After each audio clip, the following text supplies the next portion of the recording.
I have a great time with my life, and I want to share it.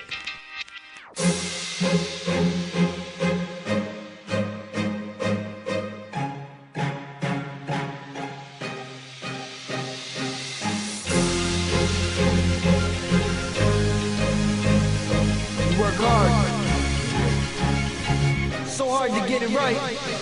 Now I'm living in the middle of a dream in the industry with a million other MCs trying to hinder me. So is it me, or is it just they want to get to be the next biggest thing, so they keep running into me? Cause literally I know the talent's there, God's given me the gift to be a figure that is fit to make history. But in the meantime I'll be climbing till I get to see the building's top floor. No more trying to limit me, but they mimic me, cause I got it in abundance and they love it, so I must keep it buzzing like a bumblebee. No other me will you ever see, only one of me, the rest will run to me in this underground scene with the company to run with me. Where's the contracts? Cause I got stacks of these hot raps. All you copycats drop back. When it comes to verbal combat, can't touch me. Eye doctors couldn't make contact. I work hard to get this right. I work hard to get this right. I work hard to get this right. Yeah, I work hard. Oh yeah, I work hard.